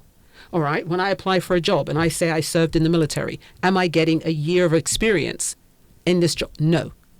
So, all right. When I'm in the street and people see me, I waved. Yesterday I did this. There was a wonderful young man on the tube. And I waved at him when I got off because he just looked. I love seeing the military. It's, again, programming from the US. But I love seeing men in their military fatigues and in their uniforms. I think they look absolutely smashing. So I saw him, and as I was getting off the train, I purposely stopped and I waved at him. Bless his little heart. He looked at me. So I know I don't know this black lady. Why is she waving? So then he looked behind because he's going, she's been next to me this whole time and she hasn't known anybody. So then when he looked back at me, I pointed at him. I was like, you. He was like, aw. Because I know that doesn't happen often. Yeah. So they're not even getting the appreciation from the people that they're learning the skills to possibly one day have to defend. And if we're not giving our men a sense of skin in the game, as it's called, why should they want to do the job? It can't just be, well, you're men, that's what you do. Because then that's just as bad as men looking at women going, well, you're women, that's what you, that's not an answer. So I do think, as a foreigner, I do think that there should be a greater sense of appreciation for the sacrifice that they're making. 2 years is time. As I said, you cannot get that back. I can't give you that time back, but I can say thank you. I can pay you for that time, or I can give you something tangible within our society that when you say, I served in the military, well, good on you. All right, well, you get a year's start. You get a year's worth, because they're doing skills in the military. So why are we not allowing them to use that on their resumes and CVs in that regard? But I could be wrong. Would you like women to be conscripted? Well, I think it's totally up to government, like how they make their policy. Well, I think there's two ways. One way is to compensate men more if they finish their military service, or the other way is recruiting women, but in a different position. We all know that we are physically different, so women could take a different position when compared to men, I think. Yep. But it's hard to say whether to recruit women or not. Yeah. I'm not sure. I'm sorry. No, please go on. I had very similar conversation with my boyfriend who's serving in military service right now. And he said that women should not be recruited to military service, but it would be nice for women to learn the skills that is needed to survive in some situations, or we can learn some techniques to help them when it's needed, and for us to survive ourselves. And he said that it's very sad that he got to serve in his early 20s, and he doesn't really have the time to enjoy his early 20s. He is a sophomore now, like supposedly, and he's in military service, so his years stopped. And some of his friends are nearly finishing the service, even if he has like same age. And some of them didn't even start the service, but they are all feeling sad about not being able to have the time with their loved ones or family or friends, or even they can do some things like studying for another things or searching for their dream jobs or kind of thing. So yeah. And because of what the men do, this is a rough neck of the woods. This is not Western Europe. There's North Korea to the north, there's China, there's Russia, there's actors with intentions around this geopolitical arena, and yet most of us here feel safe. We receive sort of the balloons from North Korea, the constant threats. I've heard people high ranking in the army tell me that if people knew actually what went on, they would be more scared than they are. But you can walk around a coffee shop in Seoul and you will not feel the Cold War. You will not feel the pressure. And George Orwell beautifully said, people sleep peacefully in their beds because rough men stand ready to do violence on their behalf. Exactly. And sometimes these are not rough men. These are just your average Korean lads. There are all sorts of men that are being put through the ringer to do this. And it's right. There's the legal things, the time things, the respect I find is really interesting. Like the story of paying gimbap for a person that you see in the restaurant, and you just go up and you pay for his gimbap and you say thank you for your service. And I always try to thank people when they tell me that they've done the service, because that's the least I think we can do, because it doesn't sound pleasant. But the end result is Korea's fairly safe. And so, yeah, and it's interesting to me that Korean men are often ignored in that sense, or they're belittled, or the reality of it is not often addressed. So I'm glad that we've had the chance to do that. But I think there should be, I think in society, and part of how we program society, because society is programmed, be clear on that, all societies are programming. What do you mean by program? Can you? In terms of the propaganda that we promote, in terms of the messages that we promote, we don't promote the care for the military that we should. We don't promote the respect for the military that we should. We are wonderful at demonizing the military. And when we talk about in our past history, in Korea's past history of the authoritarian governments and the negative use that the military was used for, we can all quote that chapter and verse. But that was then. Now we have young men who are essentially saying, because of the actors that we have around us, we will stand. We will stand on that wall. Even though we're terrified, we will stand on that wall. We will stand on that wall to take care of our families that are not able to, our older brothers and fathers that are not able to, our mothers and our sisters that are not able to. We are willing to do that. So what are we as a country doing for them? I do think it's heartbreaking when I see military men, and sometimes the military men are treated the same way we treat some elderly, where we don't even look at them and acknowledge that they're there. We look through them. And this is why I'm a very odd duck, because I love looking at people and I love talking. I do. I love looking at people and I love talking to people, especially because most people are often looking at me. They're like, that's a black person in real life. I know. And she smiles at you. Stop it.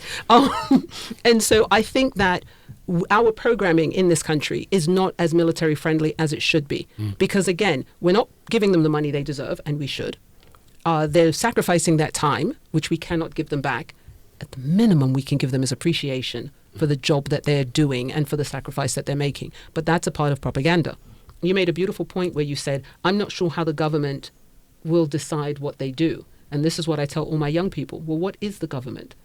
The government's job is to serve the people. And who are the people? You are the people. And this is why voting is important. If you don't vote, you get the government you deserve because you don't vote.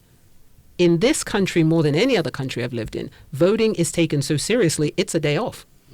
You get paid to vote. The polls stay open. You are encouraged. This country's history, Korea took democracy seriously. Like they fought, they protest. It's beautiful to see it in action in this country. And so you're right, the government isn't doing X, Y, Z, but as young people, you should also be demanding that. Whether you're serving or have served, because a lot of times for some people, I've already done it, so I don't care about it.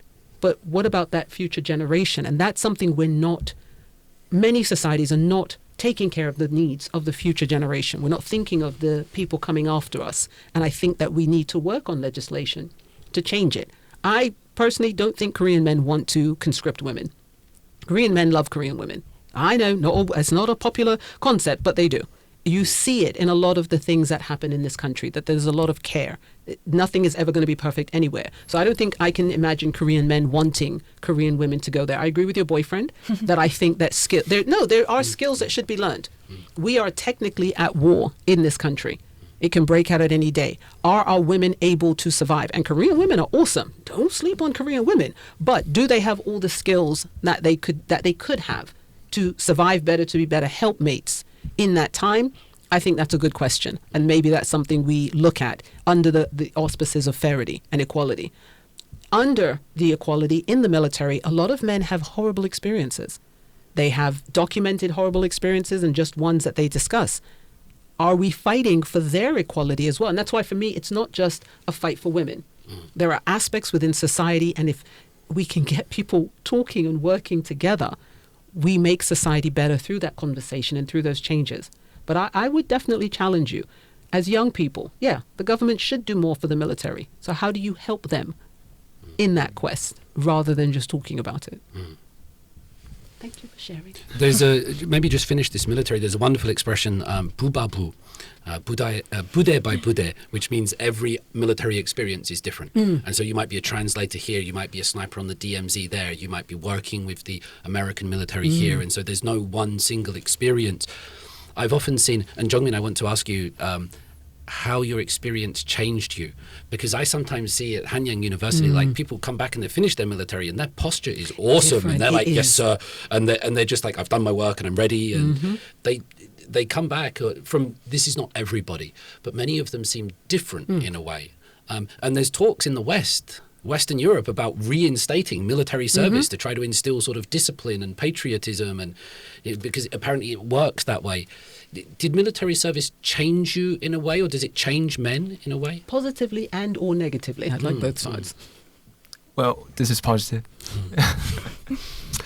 Well, but also includes some kind of negative things. I change a lot, but not in a masculine way. I changed my posture toward life because, well, after having a 1.5 year blank in my university years, well, to be honest, many of my friends forgot about me. Yeah, they don't keep That's contact with me, heartbreaking. and well, from that experience, I learned a lot. I was not that kind of important person, especially for their life. So I can do everything. Like I can do whatever I want. Well, that's kind of like ignoring nunchi, removing some kind of nunchi, and sometimes nunchi is not important for your life because because of that nunchi, you give up many kind of things about thinking how people think about me and my reputation, that kind of thing. But those are not real. People don't care about me too much. So I just decided to live on my own and do whatever I want. Yeah, it is. Yeah. Liberating in a sense, I guess. Yeah. Right. Yeah. That's nice. Perhaps bringing this towards, and if there are other gender issues that we've missed, but perhaps bringing this towards the end of this, I mean, the low birth rate we haven't, would be something, I guess, that gets frequently talked about in the West. I've, in some places, made the argument that the problem in Korea is not the low birth rate. The low birth rate is a solution to the problems of competition, and to be successful you need to have a career and you need to be authentic, and we don't put any respect on the idea of being a housewife or a mother. It's not seen as desirable. It doesn't give you cultural capital. If you tell your friends, I want to get married and have kids, that doesn't seem as cool. Our society doesn't seem to value that. Korea also doesn't have much in the way of immigration. It feels like a lot of societies, they're bolstered by this influx of immigration, or also, I don't know how to word this nicely, lower class. Now, of course, there's lower class in South Korea, but there's not much teenage pregnancy. There's not much single mother pregnancy. Of course, it does exist, and I'm not saying teenage pregnancy or single mother pregnancy is bad, but a lot of young women go to school, go to university, and they're busy, and they're getting through, and all of these factors and many more result in the world's lowest birth rate. That's how it's worded. Maybe we'll start with Yunso on this one and then go over to Samantha. Yunso, the world's lowest birth rate, do you, you're like, yay, go women, or do you feel the pressure? Do you think about it? Or I do think about it a lot nowadays, because me and my friends got to say about this and debate a lot, and me personally think that I don't want to have a baby future. And my boyfriend said a similar thing, but for me, it's not because I hate men or I don't want to form a family. I would like to form a family in the future, but in this society, in this harsh society, people's expectations on child, as you mentioned, is so high, and I don't want my future kid to go through that situation. And nowadays, the environmental problems and people are more ignorant on each other. There are lots of problems, and I thought that this is not the best society for my kids to grow. So I don't think that having a baby is my best choice. is that common amongst your friends as well? Do you think that's a common attitude? That's the For my friend group, I would say yes. The Samantha's taking a strategic sip of drink while she collects her thoughts on this. For me, this is something I teach in my class. I talk about it. So in the world, the replacement rate is 2.1. In Korea, we're at 0.72, with projections to go to 0.70, which we have won the race on lowest birth rate. I didn't even know it was a race, but we are winning. I used to joke, and a joke is the truth wrapped in a smile. But I used to joke and say that Korea was competing with Japan to see who could win this particular race. We're winning. I just don't think we want to. For me, the TFR is a symptom of the cultural demise. It's a symptom of the culture. It's the fact that after the Korean War, Korea said, okay, we need to compete. We need to build as a country. We want to be up there. We've seen all these other countries come in and help us. We now want to be able to stand tall among them. And we went from a TFR of 6.1 to, which is exactly 3 times what we needed, within, I think, less than 20 years, to one that was around below 2 at that point. In our societies, we're not, I always think that Korea should have reached the point where it's, okay, we've arrived. We're here. We're on par with these. We've never accepted that in this country. There's always this idea we have to do more. We have to be better. So our children, being the country's greatest resource, is what we're developing. But there's a cost for all of that development. And we've got young people looking at their childhoods and going, why would I do this to somebody else? And not even just that they're looking at it that way, but that they're feeling that they can't change that. That is why I call it a symptom of the culture and what's happened. The TFR is just a symptom. The idea, so in my cultural class, my students have to do a paper. They have to do a group project. And it's nicer than it sounds, I promise. But in the project, there are 4 members. 1 member writes government, 1 member does institution, 1 member does culture, 1 member does economics. You need those 4 things to come together in order to make something change. And the TFR is a great example of trying to change things partially, piecemeal. The government has had the largest share where they've donated the money. But what have we done in culture to encourage people to have more children? We ran wonderful propaganda campaigns to reduce the TFR. Our counter campaign cannot work if we're not willing to change anything else. Motherhood should be praised. But instead, most women hear from their first teachers, oh, it was so hard having children. It was so expensive having children. It was so we hear more negative, which is sad because parenthood is a beautiful thing. It's a wonderful thing. But as you just said, yeah, I want to have kids, but not in this culture. Yes, I want to have a family, but and I hear that but a lot. It comes a lot. It comes from young men. It comes from women. I have friends that have 1 child in Korea. You should have another one. Oh, it's so expensive. It's not, I don't want to have another child. It's the expense. It's the cultural responsibilities. It's the pressure of trying to get these children to now match the abstract idea of society. That's problematic. But until we change that, we unfortunately are heading towards extinction. And for me, teaching that has become heavier every year that I've taught it. When I first started, I was so optimistic. I was like, okay, we can do this. We can change things. Sorry. And as the TFR got lower, I'd like us to change this. I'm hopeful. I do believe that you're going to have a generation that becomes more positive. Unfortunately, it's going to come at the cost of a much smaller population, because with a much smaller population, we're going to have to change our expectations. They cannot be the same. We're going to have to redesign. We're actually being forced to do this. I often ask my students, is the TFR young people's passive resistance to all of the pressures that are on them? They don't feel they have the power to forcefully change or demand society. So they just stop participating in what society wants from them, and that's children. Many young people also realize, when do I have the time? I think one of the worst things we did with our children is we created too much segregation. So boys are all here, girls are over there. And then you get to college and we go, talk to each other. I'm not talking to that. And this is on both sides, because they don't know how to talk to each other. Whereas in other countries, US, UK, my experience, there's a lot of intermingling from when you're kids. And so you have the bumps and bruises and the scrapes, and you make the mistakes, but you learn how to interact with each other more naturally than I think we do here. Here we love love. Korea is a wonderful country for love. the romance, the events, the couple culture, K-dramas, the movies. It's wonderful.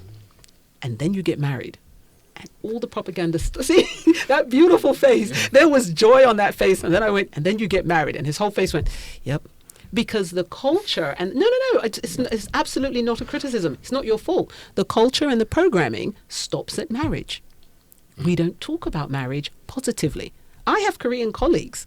I ask all of them, male and female, how's your husband? How's your wife? Why would you say that? This is your partner. This is your ride or die. I have one Korean couple, they refuse to have children. They invest in each other. It's a beautiful relationship.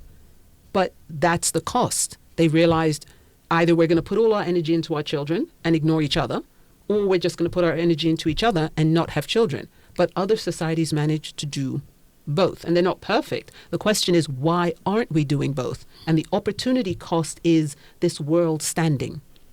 I call it theism. So what will they think about my country? What will they see us as? We have it on the macro and the micro as individuals. You set yourself free from theism when you realized, wait, all my friends just went on without me while I was in the military. I've come out of the military and I just have me. Now, I do have a genuine question. Are you rebuilding your relationships with those friends, or have you built new relationships with new friends? Well, recently I'm building new relationship with new friends. Okay. Because some of them don't know I am discharged from military. Yeah, that's true. And that's fair. If they didn't ask, there's no reason to tell them. Well, after having many new friends, I just figured out that, well, my mental scope is getting bigger and bigger. Because I meet many different people from different backgrounds. It is. I would say it's positive.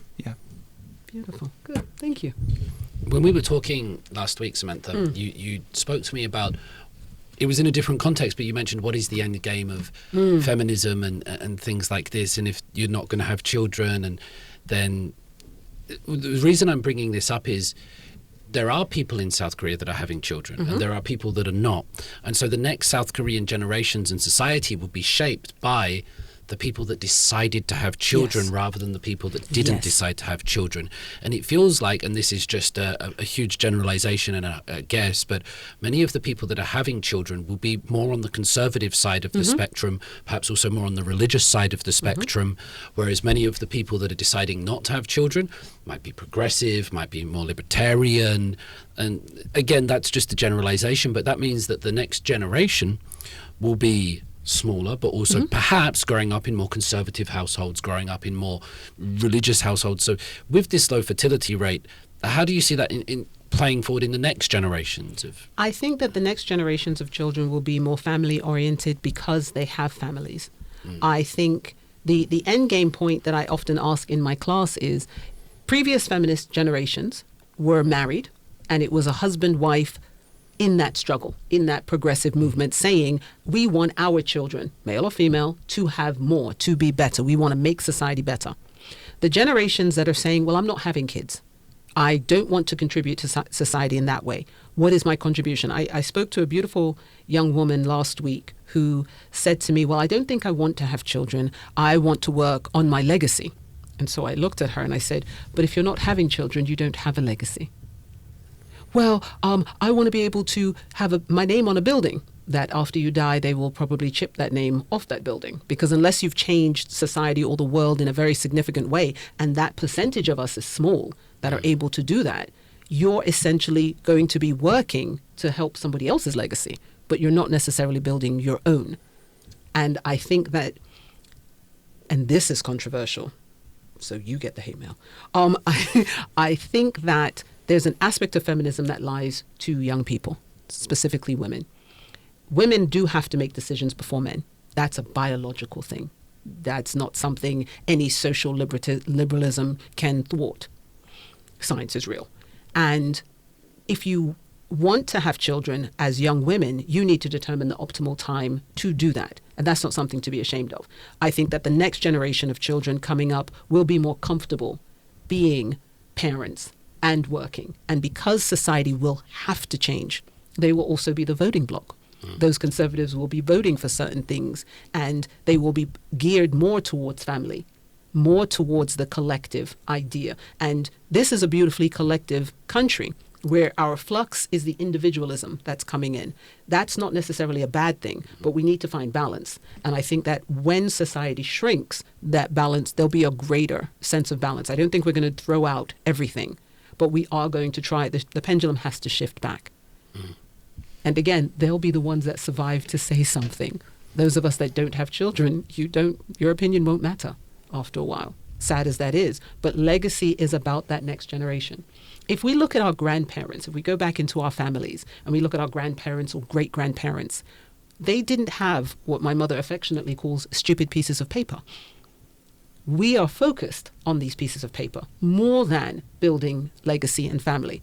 So my grandmother had 9 pieces of paper or children? Children. Yes. Yeah. My grandmother had no pieces of paper. Yeah. I think she might have had a high school diploma, possibly, but she had 9 children. One of my great-grandmothers on my uncle's side had 23 with her husband. That's 2 football teams. I'm just saying, okay. Yeah. But that's their legacy that goes forward. That in Jamaica, the motto is out of one come many. And so that's an aspect of legacy, of going forward and creating. That's the only way you have immortality. Unless, again, you're in that small percentage of people who change the world. Albert Einstein's legacy is indelible. He will always be remembered in the world. Not all of us get to be Albert Einstein. And so we do that through family, through community, through building. But when we don't do that, we are only immortal until the last person who knew us forgets us. And then it's gone. But your children and your children's children will pass that down. And that's something, it's interesting to me because in Korea we prize that as an abstract ideal, but we're losing that. So I think that the next generations, yes, will definitely be more conservative and they will have more of an impact in that regard. When you spoke of grandparents, I thought of my own and how I spent so much time with my grandparents and just raised by them in certain aspects. And I feel like we're also losing that a little bit because now old people, they want their second life when they're old and they want independence. They want to go on trips and go hiking and they have that sort of second life. And then both parents are kind of working and they have that. And so children are raised in kindergartens and support centres, which is good, but it doesn't have that biological imperative of passing down that wisdom and that life experience where you're not actually doing it. You're just being with them, but you still have a biological connection to these people. And in the modern sort of neoliberal world, I think we've lost a lot of that 3 generations under one roof. And I can't imagine in how many ways that I'm like my grandmother in the way I sit and the things that I do, and it's unconscious. And that seems to have been lost a little bit, which is rather sad. I don't think we've... Well, if you look at Seoul, in Seoul, we have millions of buildings, homes, we call them, but they're apartment complexes, and it's usually one family.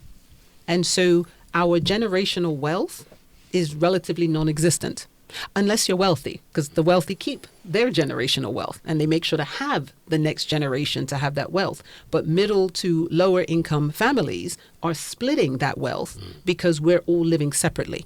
And we're paying someone else, but we're not living together. We're not supporting and helping each other. I love the fact that in Korea, old people are having a second life. And they're like, yes, because going hiking in Korea is gorgeous because you have older people looking at you going, what's wrong, young person? Move it. Let's go.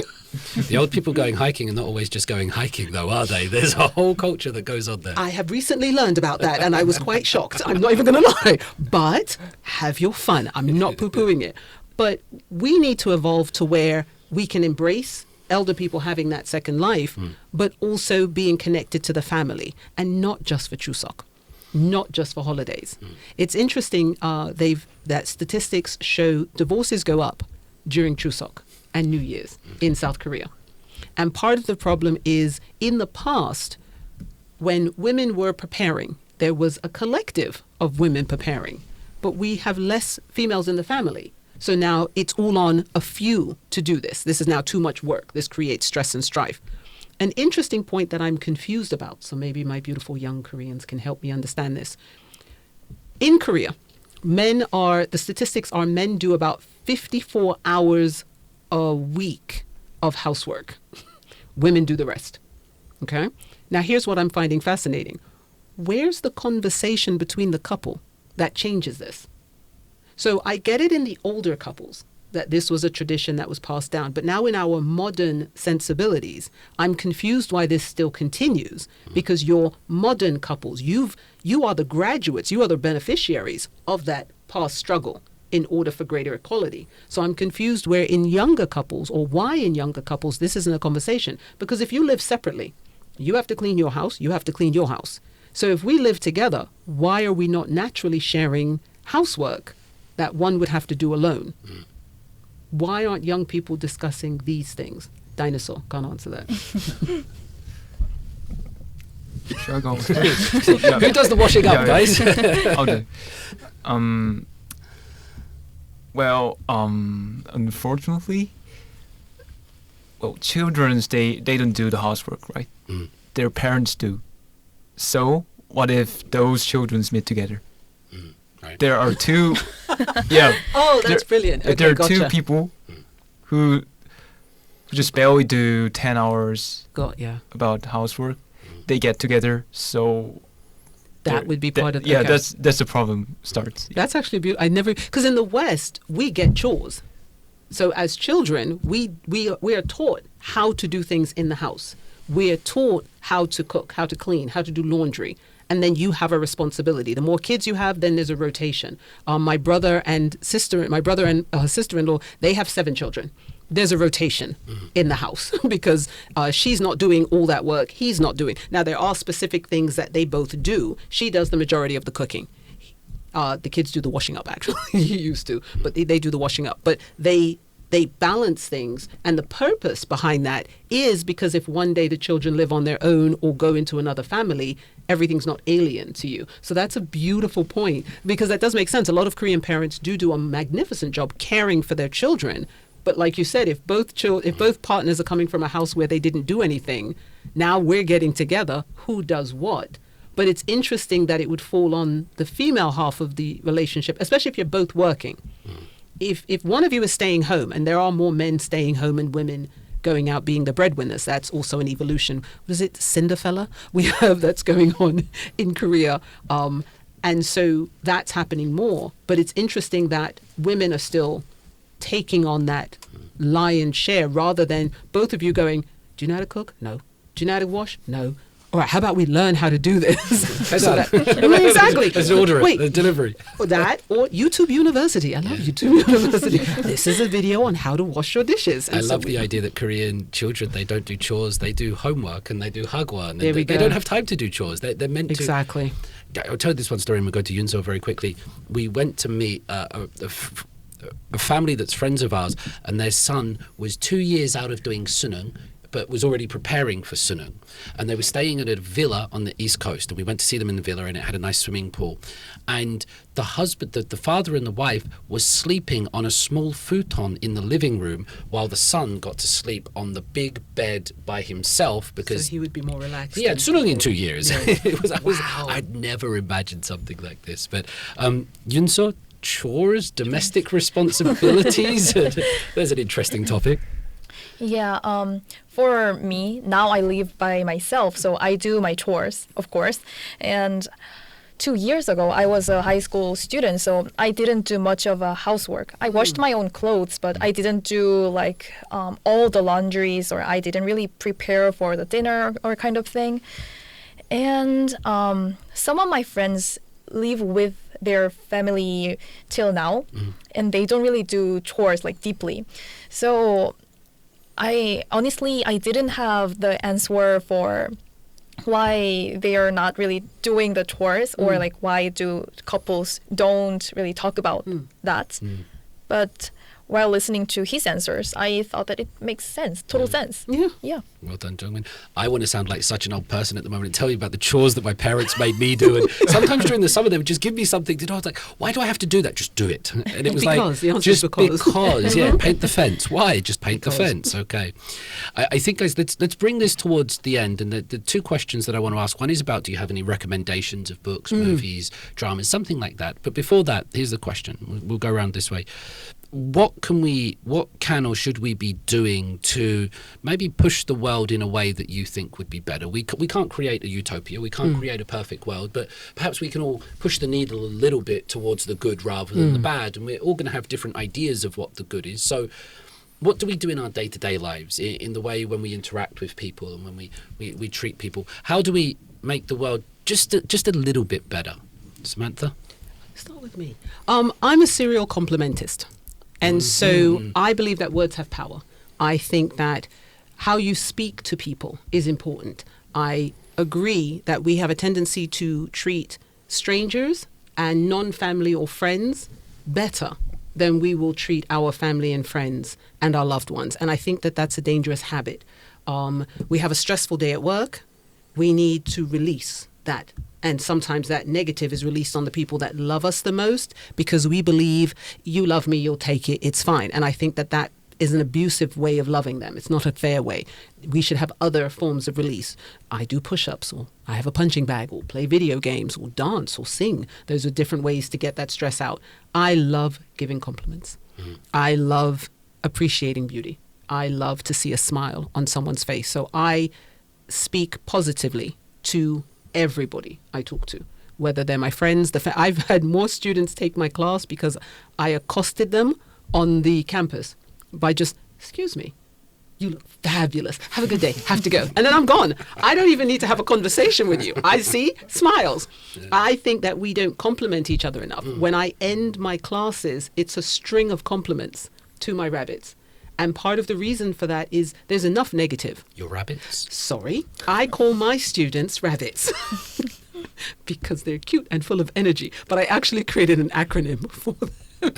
So I call them rabbits. Yeah. And so I end every class with a series of compliments because they're not always going to be positive to themselves and they're not always going to hear positive. And so for the end of this class, you're going to hear something positive. And an interesting thing about speaking positively to people, when I first do my closing for my students, they look, this person is insane. What are they doing? But by week 4, even if they want to run out of the room, nobody leaves until I do it. They actually like hearing it.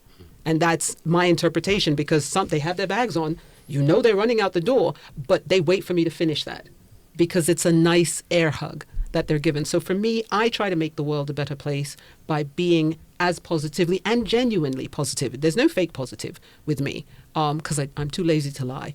But I believe in speaking positively in all that I say and that I do with people as much as I possibly. Any negative that I have, I express that. But there's a time and a place, and I have my secret keepers. I have an emotional cemetery. That's not for everybody. And there are people that are strong enough to deal with that, and I get to be that for them as well. But I try to be as positively in how I speak to people as possible. To give credence to this idea, when I first met Samantha, she ran across campus and grabbed me as I was trying to go to class. And I'd never met this person before. And she's speaking the truth. She lives and she walks and she talks that talk. I think in our conversation that we had, I jumped up at least 3 times to accost people that I, like former students or people that I knew, because I'm genuinely happy to see people when I see them. Jungmin's going to be creeping across campus now at Hanyang University, like, Samantha, is it safe? Can I go?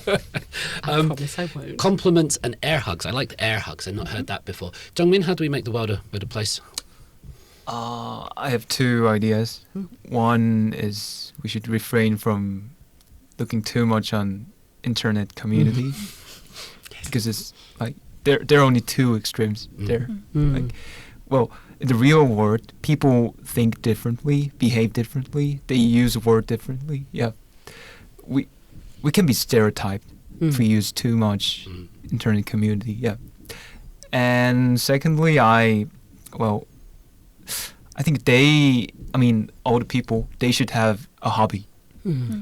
These days people are lost in like watching YouTubes and watching other SNS thing like Instagram, those kind of thing, and they just wasting their time like looking at those things.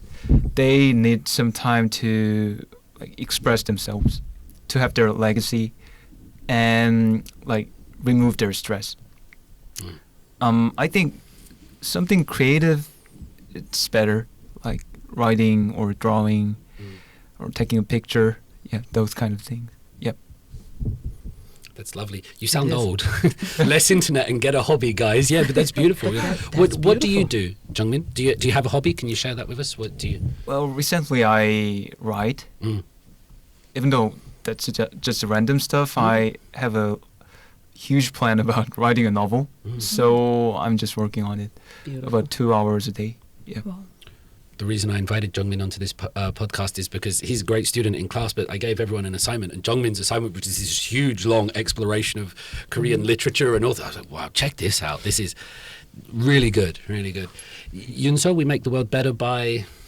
I would say to be expressive, especially in terms of being thankful, because when you, when you're living day-to-day life, there are lots of things that are not really given to you naturally. For example, today morning, one of my friends told me that let's go get your favorite food because you deserve it, because you did some presentation yesterday and you prepared for the exam. And I was so thankful for her because it's not her job to do so. It's her favor, right? And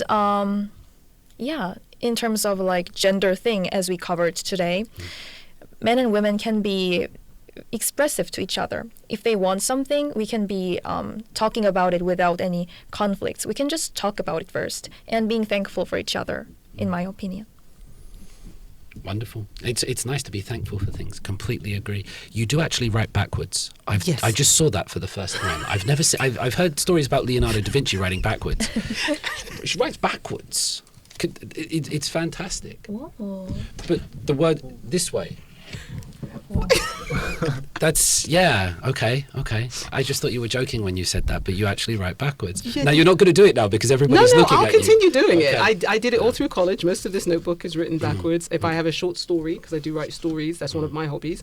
I carry a notebook with me on the train just in case. I give myself a minute tail challenge. So see someone or see something, now write something quick in a few minutes about it. But I do. I'm not going to stop writing backwards. It's just what I do. Please don't. Recommendations. What about you? No. What do you think we should do to improve our world and make it a better place, sir? There are many things, I believe, but I've always recently been moved by the idea that society prospers when people plant trees under whose shade they will not sit. And that means that we need to do things that might be uncomfortable for us, but that will benefit future generations. I think these days there's a lot of focus on convenience and comfort and happiness, and I want perfect conditions, and if it's not like that, I'm not doing it. But I think we've got to be willing to engage in some sense of discomfort, some sense of hardship, if we're doing the right thing for future generations and for future people, because otherwise we're selling our world to corporations, and we're selling our souls to entertainment companies, and we're not willing to put in the time to read a 400-page novel. We're not willing to spend the time to go and see someone and sit with them and listen and not speak, but actually listen. And so I think we've got to be willing to make ourselves more uncomfortable, to plant the seeds from which will grow the trees of a future society. And these seeds might be different in many different ways, but they all involve a sense of discomfort. And I think people before us went through that discomfort and they sacrificed and they did these things. And I'm not saying we have to do it like they did, because our world is very different. But I think that's one thing that we can consider, that I'm willing to give up a little bit now for what might come in the future. Beautifully said, sir. Recommendations. So I was thinking about, there's so many things that one can recommend, but I whittled it down to 3. Every semester I give my students the poem by Marianne Williamson, Our Greatest Fear. And it's a lovely ode to not being afraid of the magnificence of yourselves. Young people are there. One of the expressions I use with my children is the word scintillating. You are scintillating. You shine so brightly. There's so much potential. I love being around my students. There's a pure joy of it. And that is a poem that reminds them to not allow fear to cause you to run away, but to rise towards the new day, towards the new dawn. So that poem. Randy Pausch was a professor at MIT, and he received a terminal diagnosis. And he created, at MIT, they do something called the last lecture of the season. And he did his last lecture. And it is one of the most inspiring lectures that I've watched in a very long time. So he wrote a book, but he also put it on YouTube. Randy Pausch, The Last Lecture. It's absolutely brilliant. And I think it's a wonderful encouragement for young people to persevere over adversity, to not allow themselves to be stopped by a no, but to find a way around it, to find a way through that no rather than just, it's no, and settling. My mum used to call it, don't let someone else tell you no. Or don't tell yourself no, sorry. Let someone else tell you no. And then when they tell you no, figure out a way to turn it into a yes. And so Randy Pausch's The Last Lecture is a great look at that. So you can either watch it on YouTube University or read the book. And the last thing is a song. And there are millions of songs that I love. But one of my favorites is by Lenny Kravitz. And it's called Eleutheria. Yes, I know. Eleutheria. And it's a beautiful Zen song. And one of my favorite lines is, my life is perfect because I accept it as it is. I'm not worried so much about what it's not, but I accept what it is. And I embrace and I live in the moment. And for our young people, we don't always encourage them to live today. So there's an expression that says, you need to understand your past because it's done and it's over. And you can't worry about the future because it's never going to get here. But you can enjoy today. That's why it's called a present, because it's a gift. And so I love that song because it's a reminder of enjoying and embracing the now. Tomorrow's going to come, hopefully. But now is where you are right now. And those would be my 3 recommendations. Love it. Perfect. Jungmin, do you have any recommendations? Well, I have one film and one novel. And well, let's start with film first. Its title is Past Lives from Celine Song. And I think this fits the topic of today's discussion because it deals with a relationship with man and woman. And those are not a couple. They're like friends, but more like a couple, but not a couple. Yeah, it's a very complex relationship. And I think this represents well with what currently going on in Korean society, because many people, they move on to America or Canada. And one of the protagonists is a girl who moved to America for like when she was 10 or 11, yeah. And they reunite in America, and they share a conversation with each other. And well, there's more, but it's a spoiler. Yeah. But I think that story gives a lot to us. And also, I recommend a novel from Jang Kang-myung, who's a Korean author, and its title is 한국이 싫어서. Well, in English, because I hate Korea. Yes. And actually, it's a diaspora novel. Yeah. A protagonist, she gets rid of, I have to put it differently. She's fed up with Korea, so she decided to move on to Australia. But in Korea, she was a white-collar working person, but in Australia, she has a job with blue-collar. And also, well, there was a boyfriend of her, but she left him away and just moved on to Australia, and make a new boyfriend. And from that relationships, I learned a lot about like how there could be a many dynamic between men and women in different backgrounds, and it implies a lot about what's currently going on in Korea, especially for immigrants who has Korean backgrounds. Yep. That recently got turned into a movie as well, didn't Yes, it? Yeah, it's right. being turned into a movie. Yeah, fantastic. I'm not going to give any recommendations. Yoon-seo, do you have any recommendations that you want to throw out there? I would recommend a movie and a book. A book's name is called 타인의 고통에 응답하는 방법, which means how to respond to others' pain. And it's about lots of minorities in Korea who are suffering from lots of situations. Like, for example, they don't even have time to go to restrooms while they're working, or they don't have money to continue their lives, and more. So when I was reading that book, I thought that, so I was so superficial with the minorities and my thoughts were not enough for them. So I recommend it for people who wants to know the blind spots in Korea, to know more about them.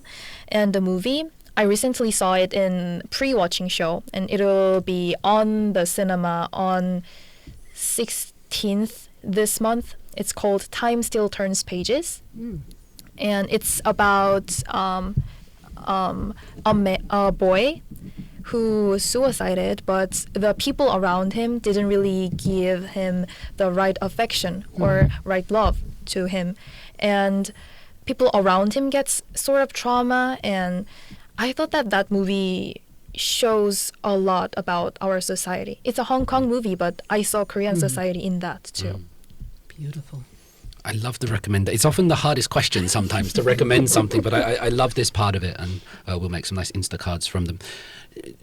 Do you have a last message? Anything to say? A closing word, Samantha? I love this country. I always feel blessed that I've been able to be here for as long as I've been here to do the job that I do.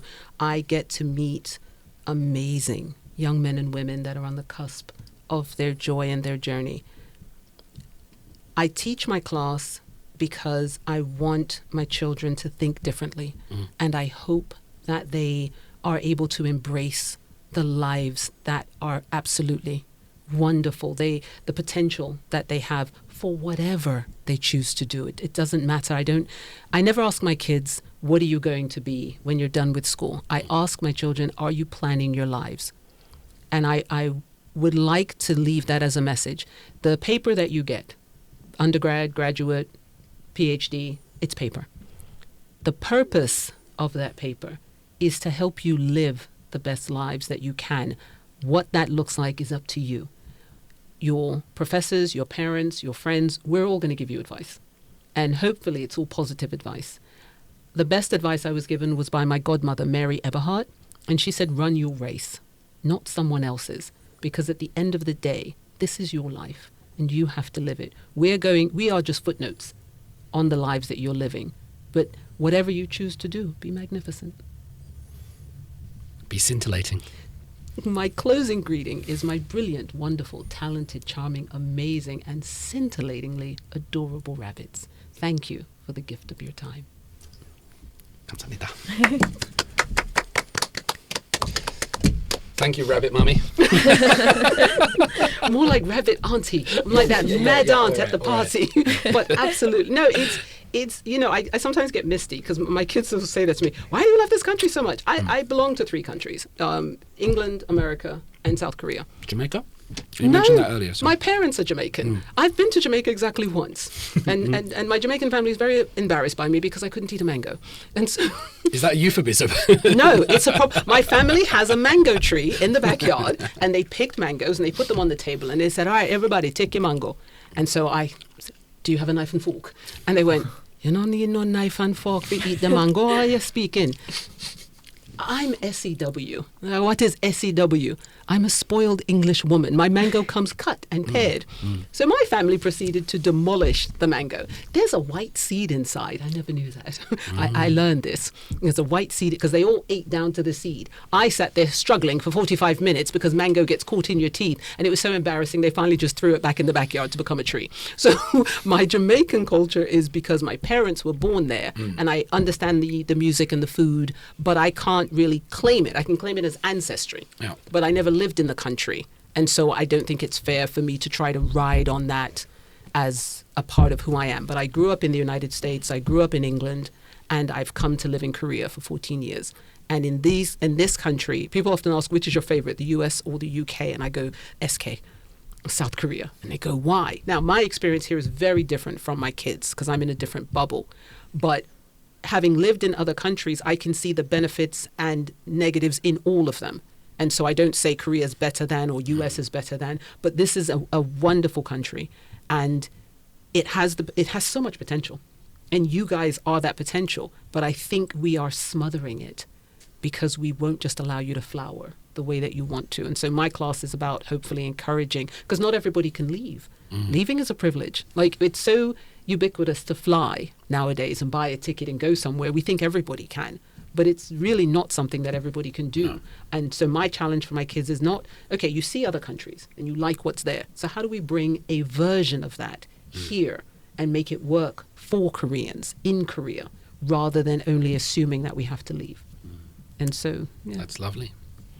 I try to be positive. On Hangul now, I wrote a big pen-written message. It was an ode to Korea in Korean in my hand. And at the end, I said that I shouldn't be writing about this on Korean Language Day, but if a war ever did break out in this country, I would stand and fight for Korea. And after I wrote that, one of my hyungnims came up to me and said, when he saw it online, he said, David, no, you need to run away. You don't fight. You're a professor, right? It's not your job. Take your kids and run. But then other people said, my brother-in-law loved it. And then 2 days later, I had a dream that I was in war. And I was like, oh my God, what did I write? Like, I shouldn't have read it's coming true. You manifested it. Yeah, I manifest my dreams. Well, it's funny because when I first moved here, my family, because most people know North Korea more than South Korea. This was, 14 years ago. So True. for them, they would get confused. Are you in North or South? I'm like, I'm black. I'm in South Korea. North Korea is not letting me in, people. Just keep it that way. But when the saber rattling would start, my family would go, oh, do you need to come home? And so I said to them, look, just make peace. I said, if a war breaks out, Seoul gets hit first, I'm dead.